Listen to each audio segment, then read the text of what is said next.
Hi, and welcome to Super Anti-Aging Podcast. I hope you've listened to some of my previous podcasts, but if not, you can. And the subject of this podcast is going to be some updates on methylene blue.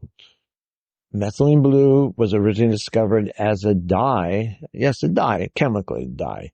I guess they dyed jeans with it, like we do today. But basically what happened was they were looking through a microscope and they need a stain, because you need a stain generally to see things under a microscope.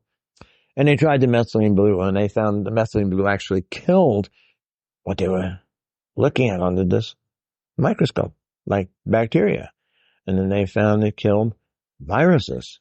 Well, no, it didn't kill viruses because they hadn't discovered viruses, but it killed bacteria and parasites, because you can see parasites and you can see bacteria.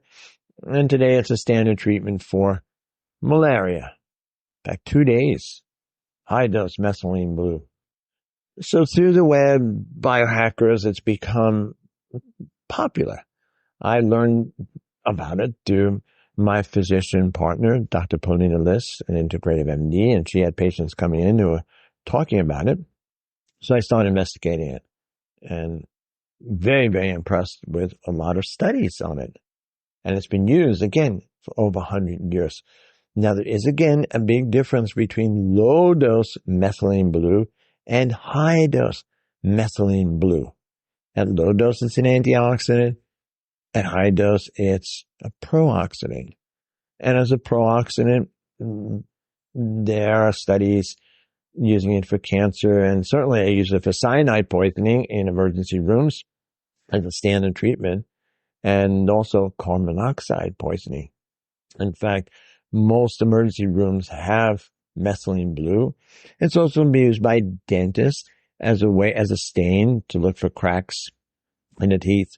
So it has those kind of uses. But again, difference between low dose methylene blue and high dose methylene blue. So what have I seen? Personally, I think it's absolutely amazing. I've experienced cognitive changes, sharpness in cognition, improved exercise endurance. I really didn't have any major issues, but being very sensitive to changes, I noticed those things.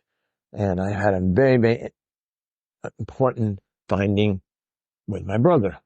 My brother Howard, we don't know why, but he was having cognitive issues, and I tried certainly lots and lots of nutrients, and some seemed to help. And at one time, years ago, they really made a difference, but then we didn't see the difference. And I said, well, we're using so many things. We're using low-dose lithium and the fish oils and acetylcarnitine, and even we've added rapamycin and, a lot of supplements. But nothing seemed to really be as dramatic as the methylene blue. And we've noticed incredible changes in cognition, exercise endurance, even some nasal issues, stuffiness cleared up, because methylene blue works as an antioxidant, but also very, very important. It's antibacterial, antifungal, and now we know antiviral. And there are some people experimenting, health practitioners experimenting with COVID, even long COVID, as well as acute COVID and the methylene blue.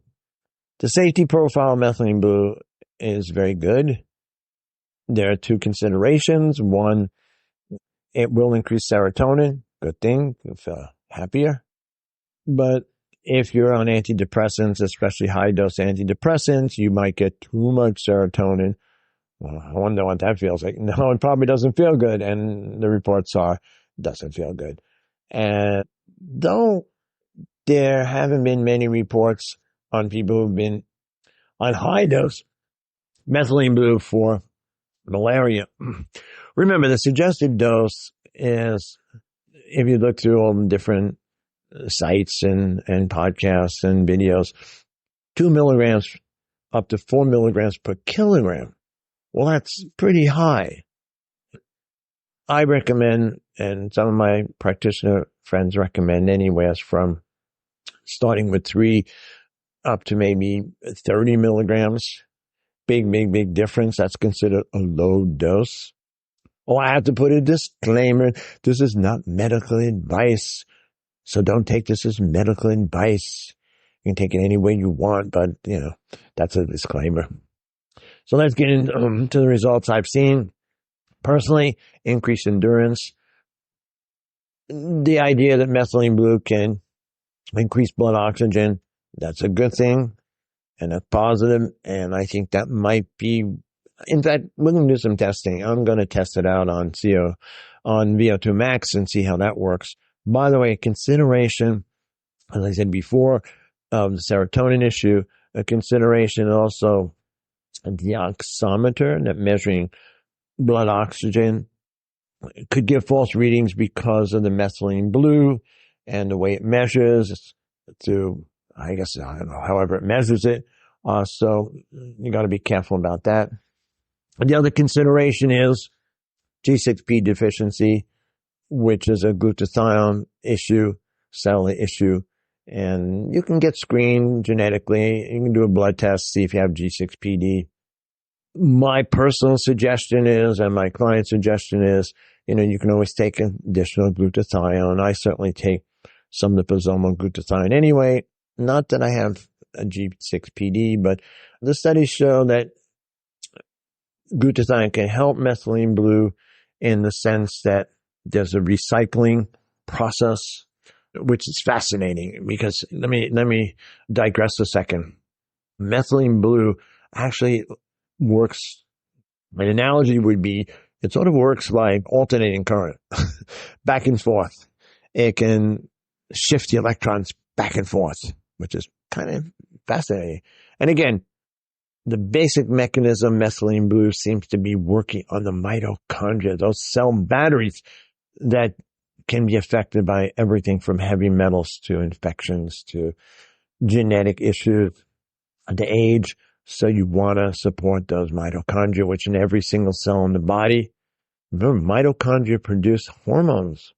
There's a lot of substances. They're just not just energy. So wherever in your body, the mitochondria, those cell batteries are not working the way they should, can be dysfunctional.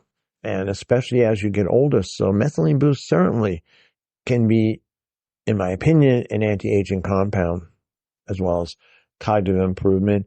And there are people suggesting it might actually help in attention deficit disorder because it's improvement in cognitive functioning. And for aging, it can, it can have effect on neurogenesis. Remember, methylene blue, because of the mechanism of reducing what's called oxidative stress, can reduce inflammation. And that's so important because inflammation is considered one of the markers of aging. We have all those markers of, phenolic cells and stem cell problems, and inflammation is absolutely one of them. The influence on glucose, not totally clear, okay, but the idea of you should be, what I tell my patient clients is not to look at methylene blue in total isolation, okay. It's everything else that you're doing. How are you supporting? You're supporting with other antioxidants. Are you supporting with a healthy microbiome? Because methylene blue can affect your microbiome.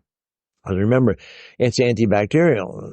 Well, that's good because you can replace it with healthy macrobiome, healthy probiotics.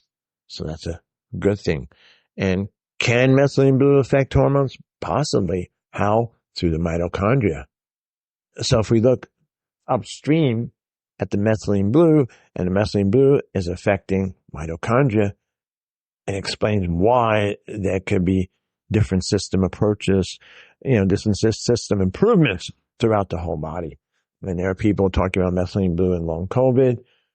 Possibly. If you're going to see improvements in cognitive functioning and decrease in and brain inflammation, that's certainly wonderful. Now, there are really nice studies on methylene blue and skin. And there are companies now In fact, there's a patent by the University of Maryland on a topical methylene blue. The study was done on progeria, that disease where children age very rapidly. So at 12 years old, they're like 65 or 70.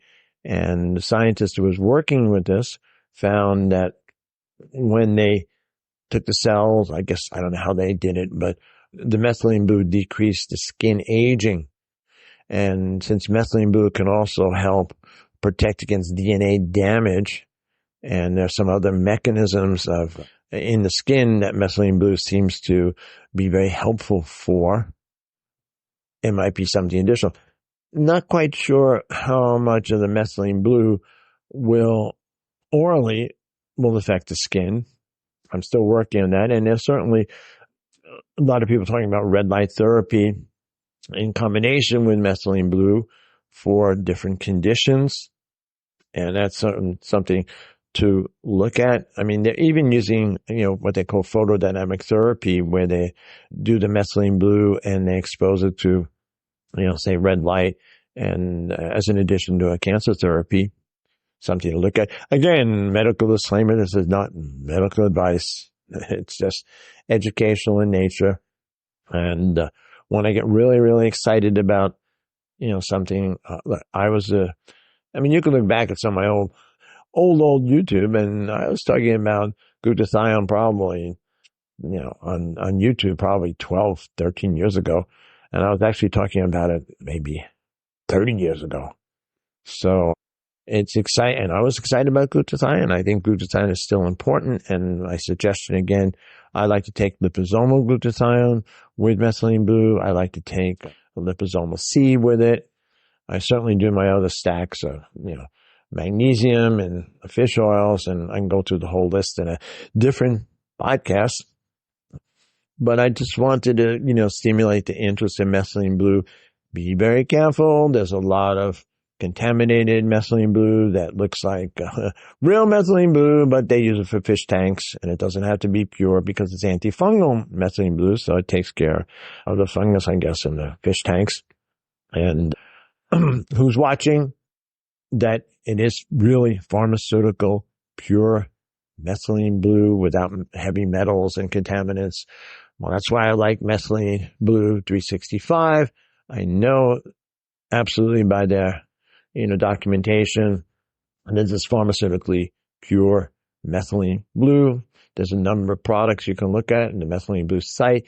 If you put in Talking Herbals, TalkingHerbals, I have some affiliate with them so that you'll get a 15% discount on your order.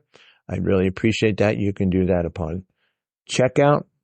I'm also available for questions if you want to, text me or put in comments. Or I do have an anti-aging, it's called Super Anti-Aging group on Facebook. You can go there, and I discuss these as well as, again, other things I think would support the methylene blue. And it's very important that we talk about personalization. Any compound is only as good as, how you're using it and how you're responding to it. And you have a choice with the methylene blue. You can do there are a number of different products on the methylene blue 365 site. There's, the drops and the tablets and some combination tablets, for ADD. There's one for ADD and a product that has some caffeine and some theanine in that. That's very, very important, and some vitamin C. So you can look over those. If you're really, really cautious and new, you can certainly start with a couple of drops of the methylene blue brain fog. It's called brain fog. And you can titrate that, put in some juice, titrate it, and see how you do, see how you feel. Because now, feeling's very, very, very important. And there's a concept in integrated medicine called Herxheimer reaction, meaning when you're killing something and getting a die-off reaction, you might get a reaction. Well, since methylene blue can have immune properties, kill parasites and possibly viruses and fungus and bacteria, you might have an initial reaction. Doesn't mean the methylene blue is bad. It means it's doing something positive. Now, maybe there's nothing wrong with you, you're perfectly, absolutely healthy. You might not notice much with the methylene blue, but, sometimes there's a lot of things going on that are manifesting that we get used to. I call it the get used to phenomenon. You get used to a certain state. Well, this is the way it is. I'm supposed to wake up groggy in the morning and tired after my workout. I have an age immune. You can do a bio age test, which I'm really involved in, that whole biological chronological age. And just a side note, for those that are interested, yes, I do personal counseling. My chronological age, I'm really proud of this. My chronological age is 77, but my biological age now just topped at 49. And my inner age was 48. So, and as my daughter said to me, wow, Dad, your hair's its natural color. It's not gray. It's blonde. And I don't dye my hair. Okay. So that's fascinating because it's tied into oxidative stress. And so again, would methylene blue do that? I don't know. You're dealing with oxidative stress. And when you combine it with other things that deal with oxidative stress, and maybe even phenolic cells in the body, and then we can get into the, mTOR, main target of rapamycin, and the relationship, but I don't want to make this too complicated. So again, you can go to Methylene Blue 365, put in Talking Herbals. You can join my Facebook group, Super Anti-Aging, and I'll open this up, to, texting. If you want to text me at 914-960-5569, and then we can link. And I want to get this information out there because it's so, so, so important. So come to the end of this podcast. Please share it if you find this valuable. I want to spread this information so inexpensively people can add something that really can, in my experience and my practitioner friends' experience, can make a difference.